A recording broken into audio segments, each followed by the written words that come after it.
Donc je vous souhaite la bienvenue ici pour l'inauguration de Terre et Famille.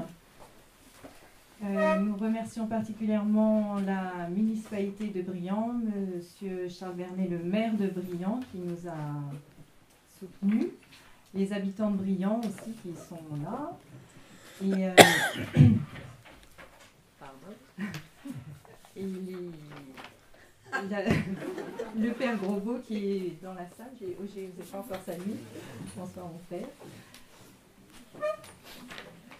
Et tous les gens qui sont aussi loin. Et voilà, et oui, c'est vrai.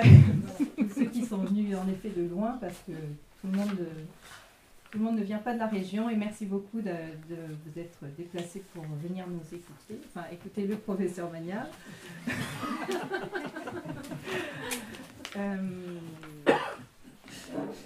Donc Terre et Famille est née le 8 décembre dernier. Les membres fondateurs sont Stéphanie Bignon et moi-même, Elisabeth de Malray. Stéphanie partage sa vie entre Paris et Briand où elle est agricultrice et deuxième adjointe depuis les dernières élections. Elle est ingénieure en milieu sous-marin et auteure avec Anne Brassier de Cessez nous libérer. Je suis une mère de famille de 8 enfants et la trésorière et la secrétaire de Terre et Famille. Lorsque nous avons fondé Terre et Famille, nous avions demandé à une jeune amie, Juliette Frelon, qui est élève à l'école d'art lumineux d'Angers, de nous dessiner un logo. Et elle a généreusement répondu à notre appel. Et comme vous pouvez le voir là devant la table, elle a choisi le triquetra qui est un symbole celtique qui, au départ, symbolisait la fertilité. Et en fait, ce sont donc 3 cercles qui forment un peu comme un nœud et qui représentaient aussi le ciel, la terre et la mer. À l'arrivée de la chrétienté, assez naturellement, le symbole a été repris pour évoquer la Sainte Trinité et la famille. Donc elle a utilisé la couleur ocre pour le contour, qui est une couleur assez répandue dans l'art médiéval, qui évoque la terre-mer.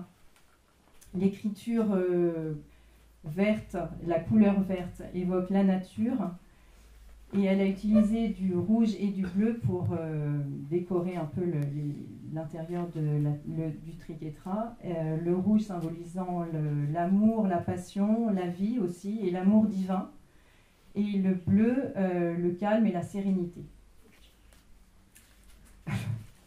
Donc voilà, donc nous sommes très fiers de ce logo et qui porte l'état d'esprit de Terre et Famille. Merci Elisabeth. Et donc, oui.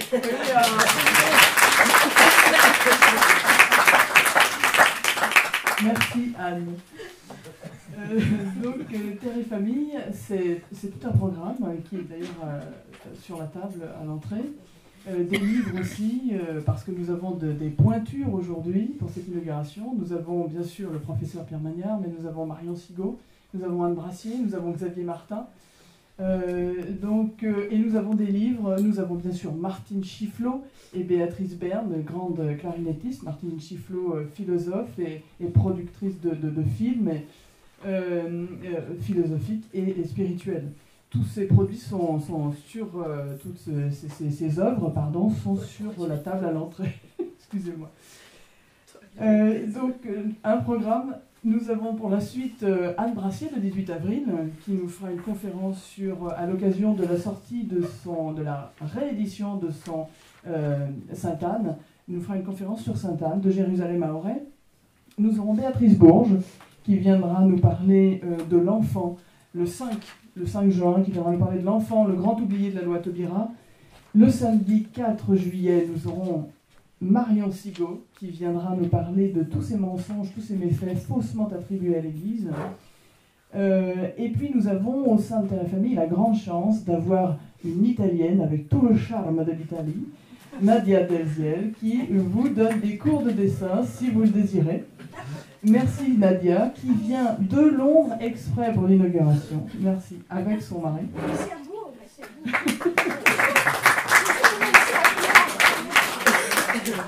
vous. Et puis bien sûr, Béatrice Berne, d'abord une projection de film de Martine Chifflot, qui sera donc un grand événement à l'occasion du Festival de Bourgogne du Sud. Et cet événement aura lieu le 7 août à 21h. Nous aurons un concert le 22 août donné par Béatrice Berne en l'église de Briand. Donc ce sera magnifique, j'en suis sûre d'avance, donc je vous invite à venir. Ce sera très beau, très, très émouvant comme d'habitude. Et puis nous avons des projets. Nous avons des projets grâce à l'auberge. Nous allons organiser des cours de cuisine. Et nous les remercions d'ailleurs en passant, ils ne sont pas là, mais nous les remercions parce qu'ils nous ont beaucoup aidés pour la logistique. Donc merci à Philippe et Angélique Pereira, qui sont donc à l'auberge de Briand, qui, je le rappelle, a une fourchette au Michelin. Donc c'est une table à ne pas rater. Et ensuite, j'ai envie de demander à notre marraine de venir lire la charte de Terre et Famille. La charte de Terre et Famille, c'est un texte de Charette, général vendéen. Et je crois que notre conférencier ce soir est un général vendéen de la pensée.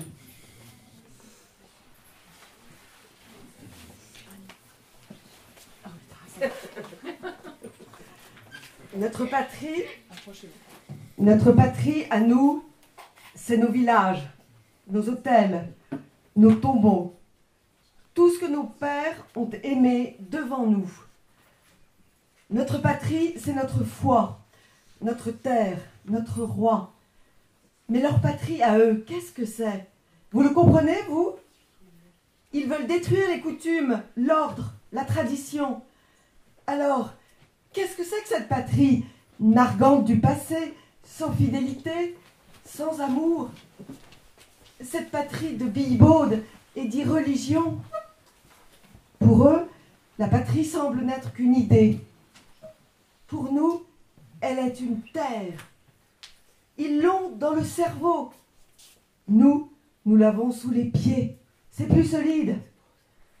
Et il est vieux comme le diable, leur monde qu'ils disent nouveau, et qu'ils veulent fonder dans l'absence de Dieu. On nous dit que nous sommes les suppôts des vieilles superstitions. Faut rire. Mais en face de ces démons qui renaissent de siècle en siècle, sommes une jeunesse, messieurs. Une jeunesse de fidélité.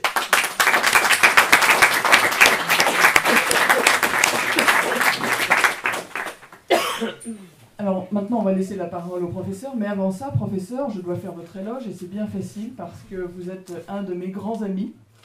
Et d'abord vous remercier pour l'honneur que vous nous faites d'être parmi nous, l'honneur de vous recevoir alors que vous êtes un professeur d'une très très grande qualité. Je vais faire une rapide description, mais il faudrait plusieurs jours pour parler de vos, 60 ans d'enseignement? 60 ans? Oui. 60 ans. 60 ans d'enseignement. Continue. Et on continue en plus. Donc vous êtes né en 1927 à Casablanca et êtes d'origine ardéchoise. Ardèche, où vous gérez un domaine forestier, et je garde d'ailleurs de très bons souvenirs de défrichage en famille, avec Jeanne et Joseph, ici présents, les enfants donc de monsieur le professeur. Vous êtes agrégé de philosophie en 1957, vous enseignez en Cagne, vous soutenez en 1974 votre thèse de doctorat d'État. Professeur à l'université de Poitiers en 1978, puis à la Sorbonne en 1988, dont vous deviendrez professeur émérite. Vous êtes un spécialiste de Nicolas de Cues, Charles de Baubel, Montaigne, Pascal et de l'humanisme. Vous enseignez plus de 60 ans, au cours desquels vous avez encadré 125 thèses, si je ne me trompe. 150, disons. 150, d'accord. Vous avez participé à des comités, des missions très diverses, dont on a parlé ensemble d'ailleurs aujourd'hui. Et vous avez créé la chaire de pensée chrétienne à la Sorbonne, qui a existé par vous, pendant votre ministère, je dirais, et qui n'existe plus depuis que vous n'y êtes plus. Donc, vous avez une bibliographie très impressionnante. Je ne vais pas, même non exhaustive, elle est impressionnante. Mais par contre, je parlerai du dernier, le dernier en tout cas, parce que La couleur du matin profond est en vente sur notre table à l'arrière de la salle, qui est une autobiographie intellectuelle. Et puis je vous parlerai aussi de Pourquoi la religion, aux éditions Arlan-Collin, qui sera en vente à la prochaine conférence, celle tenue par Anne Brassier, c'est-à-dire le 18 avril, parce que vous n'avez pas pu en rendre disponible aujourd'hui. Et pourquoi il m'est particulièrement cher? Parce que c'est l'année et l'objet de notre rencontre, professeur. Et je tenais à vous dire, et en public, je n'ai pas peur, que grâce à vous, j'ai trouvé mon Orient, comme vous dites. Donc merci, professeur, d'avoir consolidé ma pensée. Et voilà donc pourquoi je suis très heureuse de partager ce trésor, le professeur Manière, avec vous tous ce soir, et de vous demander, professeur, si vous acceptez d'être le parrain de Terre et Famille. Bien sûr, c'est la façon de dire. Merci bien. En tout cas, Terre et Famille... Terre et Famille a pour objectif de retisser les liens entre nous et le ciel. Notre profonde estime pour la terre et la famille nous semble être le meilleur antidote contre toute forme de totalitarisme, la meilleure façon d'aimer la vie et de la protéger. La vie sans famille, n'est-ce pas un peu de l'agriculture hors sol, cher professeur? Merci, professeur, pour cette belle conférence à venir, et que Notre-Dame vous épaule.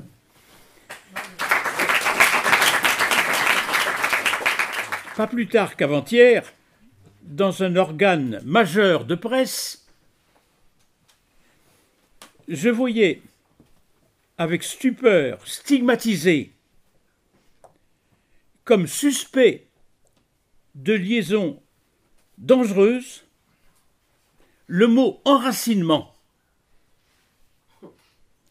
Enracinement des hommes et des femmes dans leur terroir.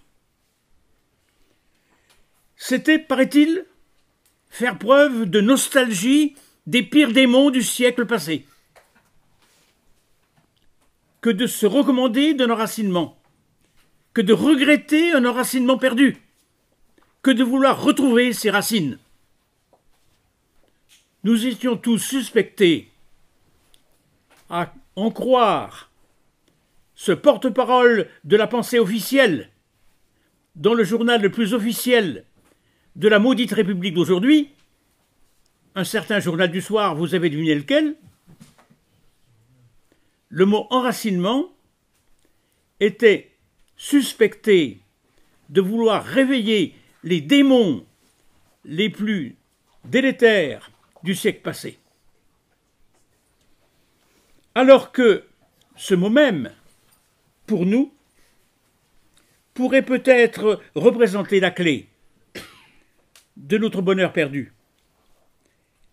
et pourrait être la condition d'une espérance retrouvée. Mais, à suivre précisément la logique de cet article, je pouvais comprendre que certains ont vraiment l'intention d'achever de dénouer notre lien à la terre, afin de produire ce qui constitue leur rêve, une humanité hors sol, car sans doute aussi plus malléable. Le projet de nos intellectuels pervertis vient de loin. Je me souviens d'un de mes aînés dans les années 60, Gilles Deleuze pour le nommer, qui proposait de substituer au modèle de la Racine, trop vieillot et trop aliénant décidément, trop sédentaire et trop fixe, trop stable, trop peu mouvant, trop peu enclin précisément au mouvement, le modèle du rhizome, qui proposait au fond une propagation continue selon le modèle de la pomme de terre. Ce qui autorisait un nomadisme intellectuel et nous voici roulants comme des roses de sable au flanc nu du désert. Mais aujourd'hui, il n'est même plus question de contact avec la terre désertique ou désertée, puisque c'est du hors-sol qu'il s'agit de produire. Le déracinement assimile, et c'est pourquoi on en fait une condition de ce qu'on appelle, de ce syntagme qui finit par devenir nauséeux, le vivre ensemble. Tellement les Français s'aiment aujourd'hui. La terre, en la richesse de ses terroirs, chacun le sait, différencie. Elle fait jouer les convenances et les rapporte les unes aux autres. On communique au sein d'un même terroir, et de terroir à terroir. On communique dans la différence, jamais dans l'assimilation. Ce n'est donc pas, vous le devinez, à partir de la maigre Sorbonne que je viens vous parler, mais à partir, Stéphanie y a fait allusion tout à l'heure, de ma châtaigneraie du Haut-Vivarais, où je me bats depuis 40 ans à peu près, avec l'ONF, pour le maintien de cette essence, les châtaigniers, que les technocrates avaient purement et simplement condamné en ce lieu. Le châtaignier, comme chacun le sait, était atteint de la maladie de l'encre, cet éclatement du tronc, et voici que l'ONF avait conçu une mesure décisive. On abat en Haute-Ardèche tous les châtaigniers et on leur substitue des douglas. Or, chacun sait que le douglas acidifie la terre et la rend impropre à quelque autre culture par après, et que l'écosystème en est profondément modifié, et de ce fait, il est préjudiciable de se livrer à un changement aussi radical dans une flore qui remonte au lieu où j'ai mon modeste domaine, à l'an 1000. Ma châtaigneraie vieille de 1000 ans, j'ai donc entendu la défendre. Et j'ai gagné sur ces 75 hectares la bataille du châtaignier. J'ai gagné la bataille du châtaignier en opérant un balivage qui supprimait sans doute un châtaignier sur 4, mais qui, au prix de ce sacrifice, a permis de conserver une futaie qui, 30 ans après le passage de l'ONF, se porte superbement et regarde de haut les pauvres et minables douglas qu'on a plantés tout autour. C'est donc l'expérience de ce modeste combat, très modeste sans doute, mais gagné, que je m'adresse aujourd'hui à des ruraux pour leur parler de la terre et de notre amour de la terre. Je vais donc plaider pour la terre. Non pas que vous soyez ses détracteurs, loin de là, mais pour que cette plaidoirie puisse être aussi la vôtre, à l'endroit des princes qui nous gouvernent, si peu princiers, si peu royaux, mais qui font la loi et le beau temps, et qui entendraient précisément dénouer ce lien sacré qui nous unit à la terre. Vous vous souvenez peut-être, vous l'aurez vu dans quelque anthologie, de ce vers de Paul Éluard. La terre est bleue comme une orange. Ce vers, dont on peut considérer qu'il est une naïveté voulue par le poète, alors que il est l'expression d'une authentique sagesse. Il s'agissait, de la part d'Éluard, car il s'en est expliqué, de disqualifier le discours officiel, celui que tient la science, la technique ou le droit, sur notre petite planète. Discours qui ne veut voir en celle-ci qu'un rouage minuscule dans la machine du monde. C'est ce qu'on apprend à tout écolier de France, lui faisant prévaloir que le géocentrisme étant périmé dans l'univers infini, notre planète n'est qu'un séjour minuscule qui n'a pas raison de se considérer avec une valeur quelconque. Pourtant, pendant des millénaires, jusqu'au XVe siècle, avant que l'on affirmât l'infinité du cosmos et l'excentricité de la Terre, on avait professé à l'endroit de la Terre un véritable culte, considérant qu'il y allait de notre dignité et de notre survie que d'honorer la terre dont nous étions issus et à partir de laquelle était née la vie. C'est quand même quelque chose qui n'est pas rien et qui confond encore aujourd'hui l'esprit de l'homme d'humilité et de bonne volonté devant une telle dignité de la terre. La terre est quand même ce qui a produit l'homme et ce qui a engendré la vie. Jusqu'à présent, on n'a pas encore pu établir que la vie ait pu apparaître sur quelque autre planète que ce soit. Jusqu'à présent, on n'a pas pu, a fortiori, établir qu'il pût y avoir quelque humanité en quelque autre planète que la nôtre. Est-ce que ce privilège que la nature a conféré à la Terre ne mérite pas d'être souligné superbement? Est-ce qu'il ne doit pas être en quelque sorte exalté pour nous dire que la Terre n'est pas une planète comme les autres? Elle est unique.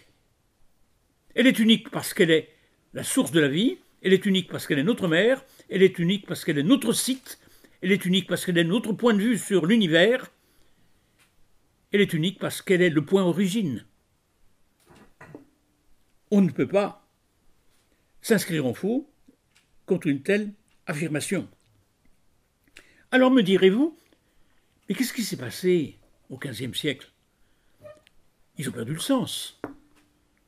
Sans doute, on peut très bien imaginer qu'un système héliocentrique puisse se substituer en mécanique céleste à un système géocentrique, en raison même de la relativité du mouvement, et si les calculs sont plus simples en prenant une référence héliocentrique, alors pourquoi pas? Mais non, c'est pas ça la question. La question, c'est celle de l'éminente dignité de la Terre. Alors, le XVe siècle ne l'aurait-il point vu? Et soudain aurait-il été obnubilé par des considérations de cosmologie? Il faut bien le dire, c'est l'ignorance crasse de générations d'universitaires qui est à l'origine de tout ça.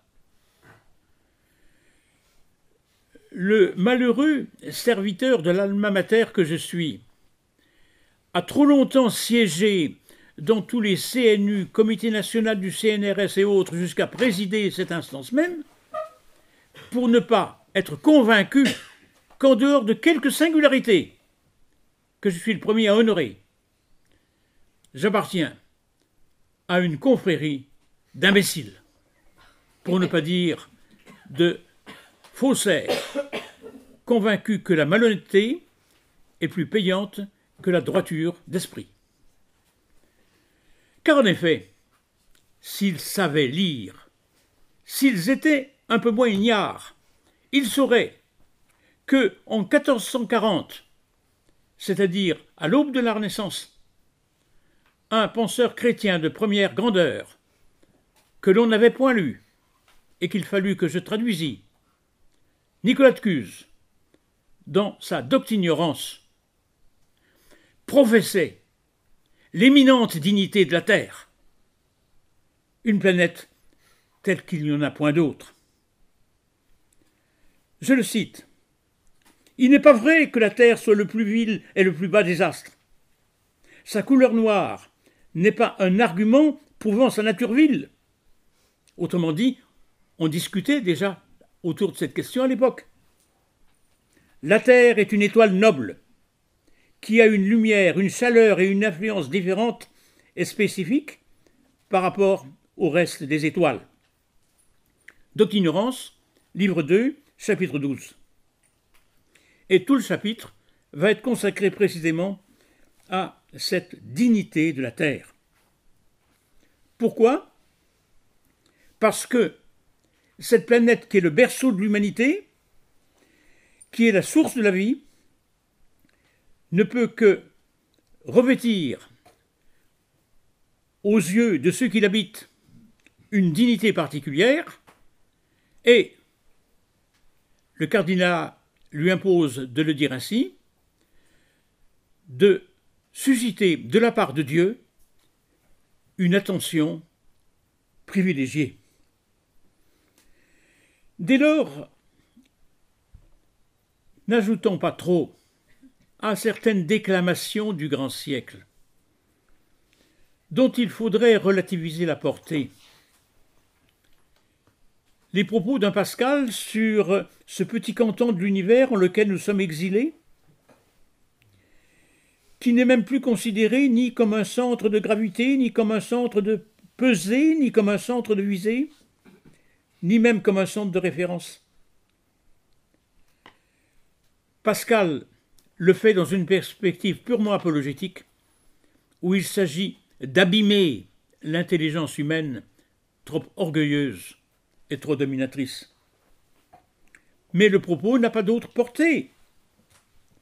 Et il est quand même réjouissant de trouver au XXe siècle même un philosophe rationaliste qui n'est point suspect d'une grande dévotion à l'endroit de Gaïa, la terre-mère que célébrait Hésiode.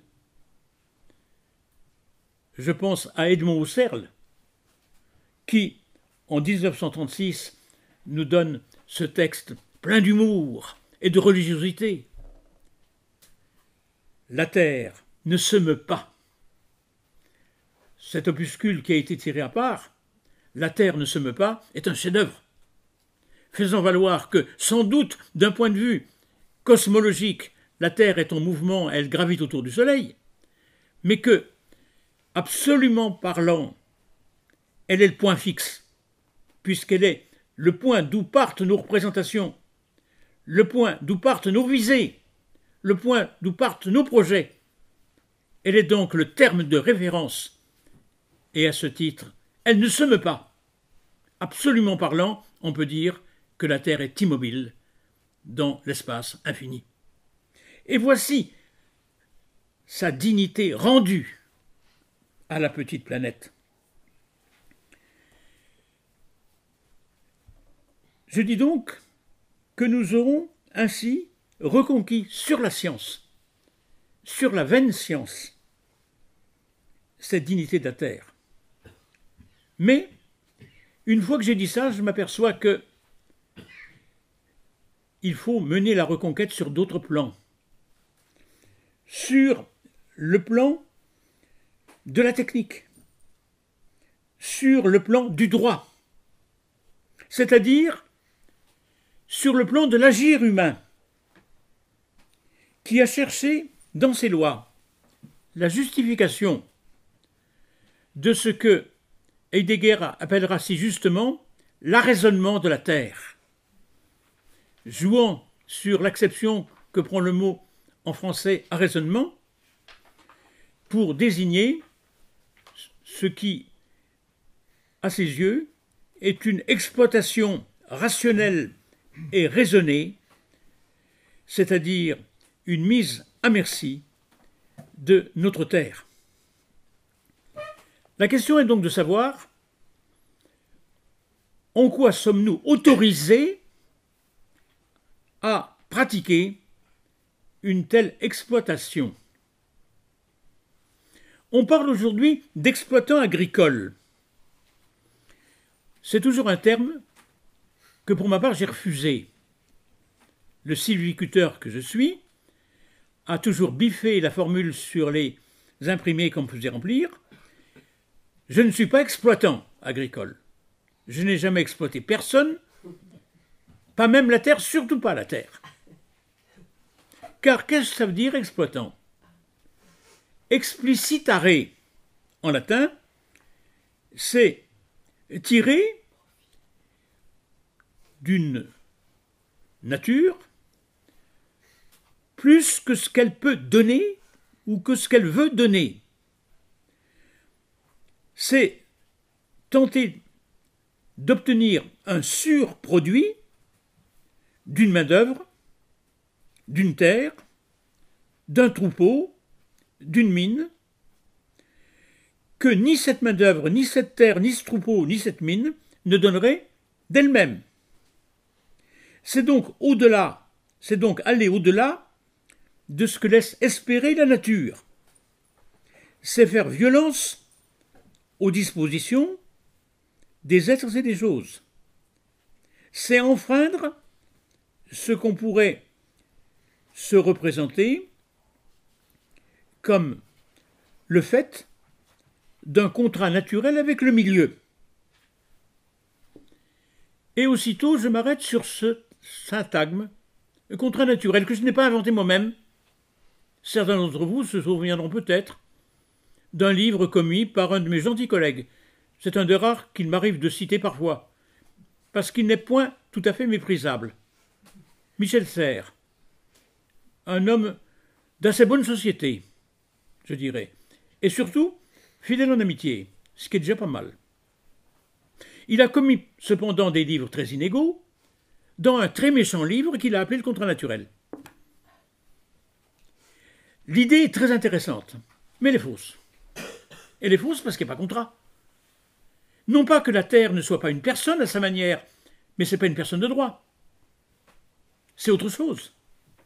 C'est l'outre-mer sans doute, en un sens religieux, en un sens sacral, mais ce n'est pas une personne de droit, alors qu'on ne parle pas de contrat. Et puis le contrat, je trouve que c'est quand même réducteur. Je ne passe pas contrat avec la terre, je suis son serviteur. C'est autre chose, je lui rends hommage. Ce n'est pas un contrat.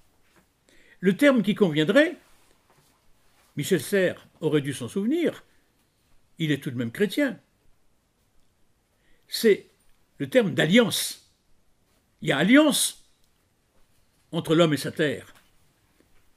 J'ai le sentiment d'être l'allié de mes châtaigniers, comme ils sont mes alliés.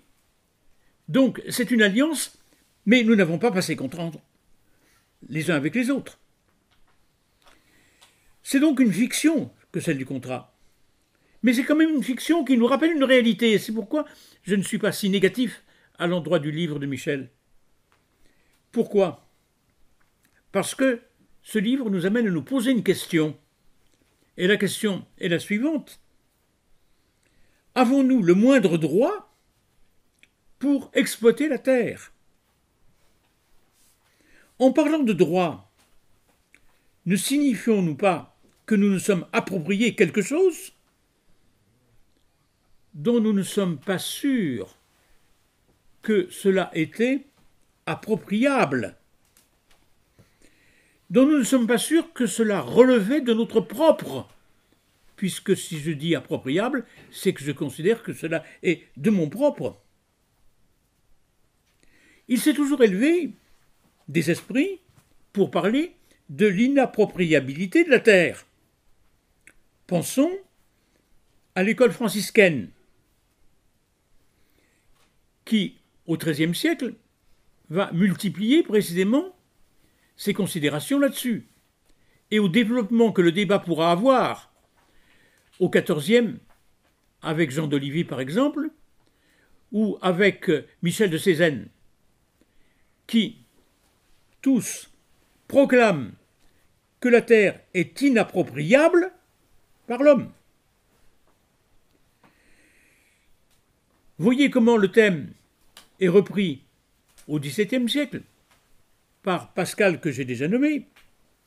Le premier qui a dit « ceci est à moi » est à l'origine du premier crime, écrit Pascal.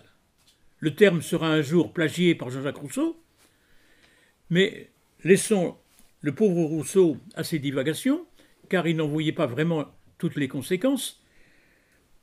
Je m'en tiendrai, pour ma part, à la formulation de Pascal. Et ce que je vois précisément dans la dénonciation de cette inappropriabilité, la dénonciation d'une perversion de la propriété, d'une dénaturation de la propriété, de son retournement en son contraire. Car s'il existe un lien sacré entre l'homme et sa terre, il n'est pas celui que l'on peut croire. Comme j'ai déjà dit, la terre n'est pas à moi, c'est moi qui suis à elle. Alors, bien sûr, il y a du propre là-dedans. Mais la propriété, il faut en quelque sorte l'inverser pour l'entendre en son véritable sens. La terre, c'est nous qui lui appartenons, comme nous appartenons à l'entreprise patrimoniale pour la servir de tous nos moyens, sans aller toutefois jusqu'à l'idolâtrer. Cette appartenance de l'homme à sa terre, à sa maison de famille, à son ouari, remonte très loin dans la conscience des hommes. Je ne voudrais que citer quelques moments. Je pense à la villa romaine qui donnait lieu à un tel sentiment d'appropriation que je retrouve dans le détenteur de la villa gallo-romaine telle qu'elle apparaît sur notre terre et telle que on la retrouvera jusqu'à l'aube de la Renaissance dans l'arrière-pays de Venise, où précisément le culte de la maison est bien l'expression de ce service dû à cette ouarie reçue des ancêtres et devant être conservée comme telle. Il faudrait ici, si on avait le temps, essayer de voir comment cette appartenance de l'homme à sa terre a donné lieu à tant de recherches et de mesures prophylactiques au Moyen-Âge. Voir comment, dans la sécurité due aux vagues successives des invasions barbares, la féodalité se doit de mettre en œuvre un système de défense. Et voir comment la question du droit de l'épée va impliquer la définition d'un certain nombre de devoirs. Car si l'épée protège, cette protection ne suscite pas nécessairement un droit de ban extensible à l'infini. Ban de péage, ban de taxes, ban de bois de chauffe, ban de vendange, ban de moisson, tels que j'ai pu les retrouver dans les vieux textes de mon Ardèche d'origine, qui dénotent précisément toutes les latitudes que laissait l'épée protectrice à ceux qui, précisément, vivaient d'une possession relative de ces terres. Il n'est pas le lieu ici de développer cela, mais il faudrait, pour avoir une bonne conscience de cette façon dont l'homme appartient à sa terre, essayer de retrouver tout cela. Et cela nous donnerait une conscience tout autre de ce qu'on a appelé trop vite le servage, qui a été assimilé par les faux penseurs du XVIIIe siècle et par leurs successeurs du XIXe à un esclavage, alors qu'il était la pure et simple expression d'une réalité quotidiennement vécue et incontournable, l'homme de quelque rang qu'il soit appartient à sa terre. Replacé dans ce contexte, ce que l'on a appelé le servage prend une toute autre signification. Car en effet, si on considère d'un peu près le droit des personnes et des biens tel qu'il ressort du digeste ou des pandectes, qui remonte, vous le savez, à l'empereur Justinien du VIe siècle, exprime plutôt un droit des biens sur les personnes qu'un droit des personnes sur les biens. La terre impose des devoirs tout autant qu'elle ouvre des droits. Ça, ce serait le préalable indispensable pour comprendre les aléas de ce rapport de l'homme à sa terre et les inscriptions de ces aléas dans l'histoire de nos institutions. Mais si la terre est inaliénable, n'en est-il pas de même des trois autres éléments, de l'eau, de l'air et du feu? Ainsi, l'eau des rivières est l'objet de contentieux depuis le XIIIe siècle. Pour ma part,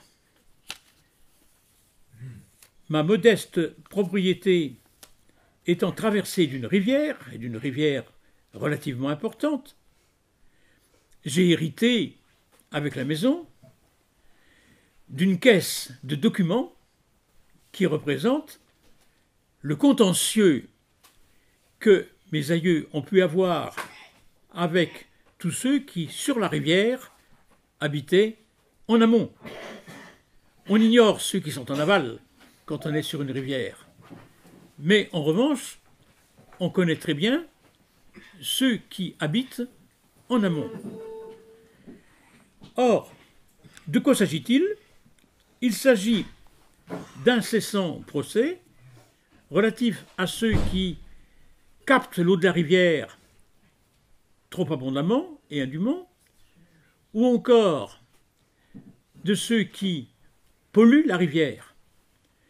Et ce sont des procès sans fin qui se poursuivent de génération en génération. Je vous dis, depuis l'établissement du premier moulin sur mes terres, c'est-à-dire depuis 1350. Ce qui amène à s'interroger sur l'inappropriabilité de l'eau. Et n'y aurait-il pas aussi de s'interroger sur l'inappropriabilité du feu? Je l'ai vu très proche de chez moi, quand intervint l'interdiction généralisée de faire le moindre feu de broussailles, à la suite d'écobuages trop systématiques et inavoués, qui avaient fini par mettre en danger l'écosystème. Évidemment, dans une terre sur laquelle on favorise la plantation des conifères, le jour où vous voulez lui rendre vie à cette terre, il n'y a rien de tel qu'un écobuage, car seule la cendre des douglas disparus va permettre précisément à cette terre de retrouver une relative fertilité. Je ne parle pas du caractère inappropriable de l'eau, de l'air plutôt, mais voyez que cette réflexion est une réflexion sans fin. L'appropriation des éléments doit donc être soumise à critique. En premier lieu, l'appropriation de la terre, dans la mesure où elle est génératrice de conséquences délétères du fait de la puissance qu'elle donne aux détenteurs de richesses. Et là encore, il faudrait faire de l'histoire, car on ne peut penser à ces problèmes que par l'histoire. Vous pensez bien que ce ne serait pas de ceux qui contesteraient les liens sacrés qui m'unissent à ma terre et qui entendraient de quelque manière que ce soit une revendication de type collectiviste. Pour moi, ce serait le sacrilège. Car si ma terre ne m'appartient pas, en revanche, j'appartiens à ma terre, de telle sorte que le lien qu'il y a entre elle et moi ne peut pas être rompu. Et que nul autre ne peut s'interposer. Et qu'aucun pouvoir public n'a à en juger, ni à en décider. Cette terre est mienne, non pas parce que je la possède, mais parce qu'elle me possède.